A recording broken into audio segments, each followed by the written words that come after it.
مطلب ہے کہ ان کی بات کو کون جو ہے وہ ایکسیپٹ کرے گا. لیکن وہ کانگریس مین ہیں اور جو امریکہ میں ان کی ملاقاتیں بھی ہو رہی ہیں, اور یہ جو انہوں نے لیٹر لکھا ہے بہت ہی امپورٹنٹ تھا. تو بہرحال جی وہ لیٹر ذرائع دعویٰ کرتے ہیں کہ موصول ہو گیا ہے.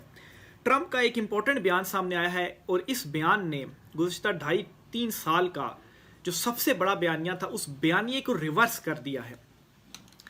جب یوکرین اور روس کی جو وار تھی وہ شروع ہوئی تو اس ٹائم یہ کہا گیا کہ یہ جو وار ہے یہ روس کی جانب سے شروع کی گئی, اور عمران خان صاحب نے جو دورہ کیا تھا روس کا اس پر یہ کہا گیا جی کہ دیکھیں نا جی عمران خان صاحب نے روس کا دورہ کیا اور روس نے وہاں سے جو جنگ ہے وہ چھیڑ دی, اور پھر اس کے بعد رجیم چینج اور امریکی سائفر اور یہ سارے جو معاملات تھے وہ ہوئے, اور عمران خان صاحب کی جو حکومت تھی وہ پھر ختم کی گئی, اور اس کے بعد جو پی ڈی ایم کی حکومت تھی وہ بنی.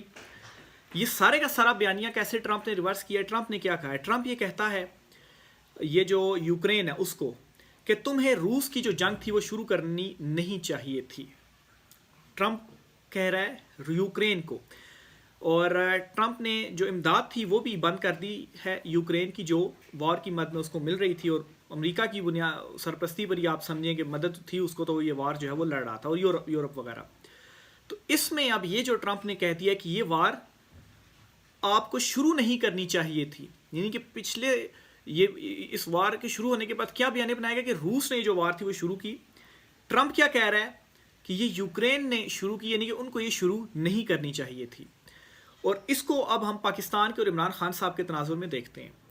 عمران خان صاحب کے اوپر یہی جو ہے وہ بنایا گیا, بلکہ یہاں تک بھی کہا جاتا ہے کہ جو طاقتور حلقے ہیں, عمران خان صاحب نے ان سے کنسلٹ بھی کیا تھا کہ اس طرح روس کا دورہ ہے, تو انہوں نے عمران خان صاحب کو کہا جی کہ ٹھیک ہے آپ دورہ کریں, اور یہاں سے امریکہ کو کہہ دیا جی کہ یہ تو کسی کی بھی نہیں سنتا, دیکھیں اس نے جو روس کا دورہ ہے وہ بھی کر دیا, پھر بعد میں اس کی مذمت جو ہے وہ بھی کر دی گئی, اور پھر امریکہ کی طرف سے وہ جو سائفر اور وہ جو ساری کہانی جو ہے وہ سامنے آئی. تو یہ ساری کی ساری جو ایک بیانیہ تھا وہ کیسے ریورس ہوا؟ ٹرمپ نے سارا ریورس کر دیا, اور عمران خان صاحب کا وہ جو دورہ تھا وہ بالکل درست تھا, اور روس نے نہیں.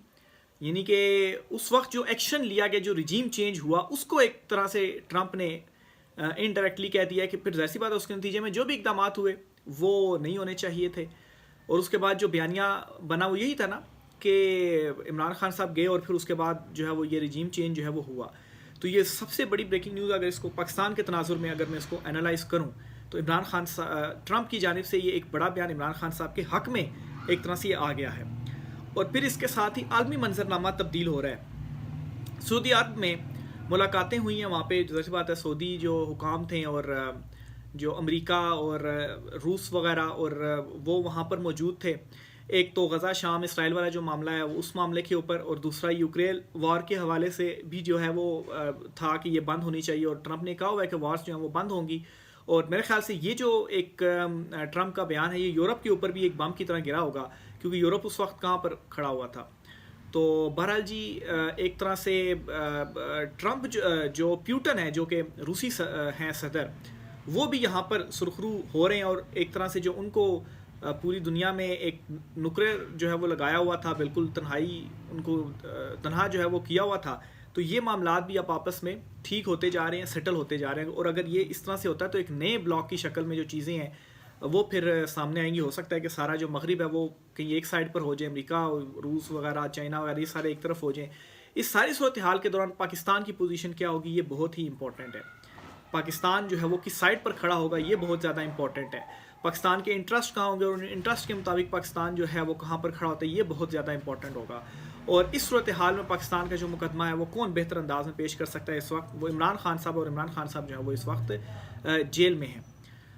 تو یہ ایک بڑا میں سمجھتا ہوں کہ بڑی جو ڈیولپمنٹ ہے وہ رجیم کے حوالے سے ہوئی ہے, اور یہ ایک جو ریورس کی طرف جو معاملات ہیں وہ چلے گئے ہیں. جہاں تک یہ پوچھا جا رہا ہے جی کہ پی ٹی اے والے تو کہتے تھے جی کہ ابھی ٹرمپ کا آ گیا ہے اور عمران خان صاحب کی رہائی ہوگی, تو یہ پوچھا جا رہا ہے کہ کیوں اب نہیں ہو رہی. دیکھیں ٹرمپ انتظامیہ آنے کے بعد ایسا نہیں ہوگا کہ ایک دم سے ہی جو چیزیں ہیں وہ تبدیل ہونا شروع ہو جائیں گی, ایک اس طرح سے نہیں ہوگا. ان کی ٹاپ پریورٹیز اس وقت کیا ہے؟ اس چیز کا اندازہ اس بات سے لگایا جا سکتا ہے کہ ٹرمپ سب سے زیادہ بات کس حوالے سے کرتا ہے. وہ کہتا ہے جی کہ یہ جو جنگیں شنگیں ہیں سب ختم ہوں گی, تو سب سے ٹاپ پرائرٹی ان کی یہ, اور سب سے پہلی کوشش ان کی یہ ہوگی. اور ابھی ہم دیکھ بھی رہے ہیں کہ ملاقاتیں بھی ہو رہی ہیں اور چیزیں ریورس ہو رہی ہیں. پھر اس کے بعد جب یہ چیز ہوگی تو پھر یہاں پر بھی جو باری ہے وہ آئے گی, اور آہستہ آہستہ کر کے جو چیزوں میں تبدیلی ہے وہ آئے گی. اس کے لیے جو اپریل اور مئی کے مہینے ہیں وہ بہت ہی امپورٹنٹ ہیں.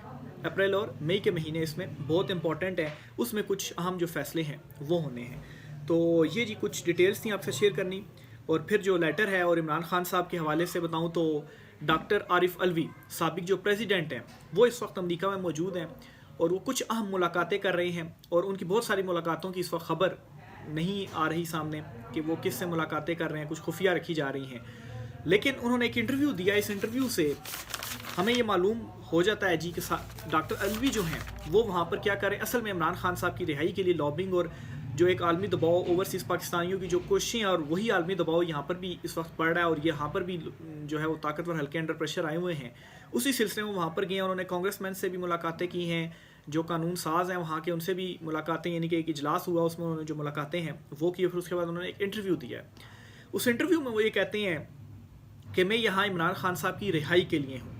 اور پھر اس کے بعد جو کچھ اس وقت ہو رہا ہے, یعنی کہ انتخابات میں جو کچھ ہوا, جس طرح مینڈیٹ چوری کیا گیا, جس طرح سے انسانی حقوق کی وائلیشنز, یہ سارا جو مدعا ہے وہ سابق صدر ڈاکٹر عارف علوی جو ہے وہ وہاں پر پریزنٹ کر رہے ہیں. انہوں نے یہ بھی اس انٹرویو میں کہا کہ سوشل میڈیا کو بند کیا جا رہا ہے. الیکشن کمیشن آف پاکستان کو یو ایس ایڈ نے $17 ملین دیے تھے کہ آپ نے شفاف جو الیکشنز ہیں وہ کروانے ہیں, اس کا آڈٹ کیا جائے. اور اگر آڈٹ ہوتا ہے, اور ایون کہ یہاں پر جو الیکشن ٹریبیونلز ہیں یا عدالتوں میں جو ٹریبیونلز بنائے گئے وہاں پر کیسز نہیں چلے, اور وہاں کے جب آزاد ججز نے کیسز سننا شروع کیے تو پھر اس کے بعد کس طرح سے آپ دیکھیں عدلیہ کی کیا حالت ہو چکی ہے. کہاں پر ہیں وہ فارم 45 کے مقدمے جو کہ عدالتوں میں تھے اور ججز سن رہے تھے, اور اس وقت نون لیگ کی منتخب حکومت کی اور جو طاقتور حلقے ہیں ان کی دوڑیں لگی ہوئی تھیں کہ اگر یہ کٹا کھل گیا فارم 47-45 والا تو پھر سارا جو ہے وہ معاملہ ریورس ہو جائے گا. عارف علوی صاحب کہہ رہے ہیں جی کہ ان کا جو آڈٹ ہے وہ ہونا چاہیے. تو وہاں سے اگر آڈٹ ہوتا ہے تو پھر وہاں سے تو اپنی مرضی کی جو جج ہیں یا جو بھی ہے وہ نہیں کیا جا سکتا وہاں پر. تو پھر آڈٹ ہوگا, صاف اور شفاف جو آڈٹ ہے وہ ہوگا, اور وہاں سے اگر یہ فارم 47 کی ڈیٹیلز آ جاتی ہیں تو پھر یہ کہاں پر جو سر ہے وہ چھپائیں گے, کیونکہ عالمی سپورٹ جو ہے وہ بہرحال چاہیے ہی چاہیے, اس کے بغیر جو چیزیں ہیں وہ نہیں چل سکتی ہیں. تو صدر عارف علوی بھی وہاں پر اپنا جو کام ہے وہ کر رہے ہیں, اور آئندہ آنے والے دنوں میں اس حوالے سے بھی جو چیزیں ہیں وہ کھلیں گی, مزید اس پر جو ڈیٹیلز ہیں وہ سامنے آئیں گی. آخر میں جی مریم نواز کے حوالے سے آپ کو بتاتا چلوں, ان کا ایک ویڈیو کلپ کافی وائرل ہو رہا ہے. اس ویڈیو کلپ میں وہ یہ کہہ رہی ہیں کہ سی ایم کی کرسی کے اوپر بیٹھ کر, میں ایک چونکہ کاروباری گھرانے سے تعلق رکھتی ہوں, لیکن سی ایم کی کرسی کے اوپر بیٹھ کر کبھی بھی میں نے کاروبار کے مقصد کے لیے اس کا جو استعمال ہے وہ نہیں کیا جی کہ میں سی ایم ہوں اور میرا کاروبار جو ہے وہ چمکے, اس کو جو ہے میں فائدے دیتی چلوں. سی ایم چونکہ اختیار ہوتے ہیں, ماضی میں جو لوگ تھے وہ اس کرسی کا اس طرح سے استعمال کرتے رہے اور وہ ایسا کرتے رہے. یہ انہوں نے جو بیان ہے جی وہ دیا ہے. اب ماضی میں کون تھا آپ دیکھ لیں, 80s سے لے کر ابھی تک کون سی ایم جو ہے وہ رہا ہے, کس کی زیادہ حکومت جو ہے وہ رہی ہے, وہ شریف خاندان کی حکومت رہی ہے. تو گویا ان کا ٹارگٹ جو تھا وہ ہو سکتا ہے کہ عمران خان صاحب کے جو دور حکومت تھا اس ٹائم پر بزدار صاحب تھے, لیکن وہ تو کوئی اس طرح سے ان کا کاروبار کا تو وہ نہیں ہے. تو اصل میں کاروباری خاندان کون سا تھا وہ یہی تھا. تو وہ اپنا وہ امیج بہتر بناتے بناتے اپنے ہی خاندان کے حوالے سے بھی بیچ میں رگڑا دیا جی, یعنی کہ شہباز شریف کو آپ کہہ لیں کہ وہ چونکہ کرسی پر بیٹھتے رہے ہیں تو پھر ان کے جو خاندان ہے وہ جو کاروبار ہے وہ چمکتے رہے ہیں, یا حمزہ شہباز کا جو کاروبار وغیرہ ہے وہ پھر شاید چمکتا رہے.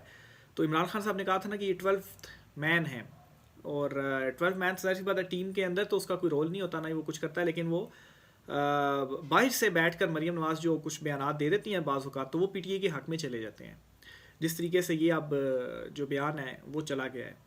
تو بہرحال جی یہ معاملات اس وقت چل رہے ہیں. عمران خان صاحب سے ملاقات جو ہے وہ اطلاعات تو فیصل چودھری صاحب یہ کہہ رہے ہیں کہ کروا دی گئی ہے. بہرحال ایک چیز خان صاحب نے کلیئر کر دی ہے کہ کوئی جو ڈیل ہے وہ نہیں ہوگی, اور میرے خیال سے ابھی جتنا قریب عمران خان صاحب پہنچ چکے ہیں, جو عمران خان صاحب حقیقی آزادی کے حوالے سے ان کا ہے کہ حقیقی آزادی تک لڑنا ہے, اور اتنی مشکلیں برداشت کر چکے ہیں, تو اتنا قریب جو عمران خان صاحب پہنچ گئے ہیں, یہاں سے آ کر ڈیل کرنا تو یہ نہیں ہو سکتا. اب بہت سارے جو ان کے اگینسٹ مخالف جو اگینسٹ صحافی ہوتے تھے جو تنقید کرتے تھے ان پر خاصی, وہ بھی کہہ رہے ہیں کہ عمران خان اب نہیں مانے گا. رائے کا سر کیجیے گا. آج کی ولاگ سے اتنا ہی, اجازت دیجیے, اللہ حافظ.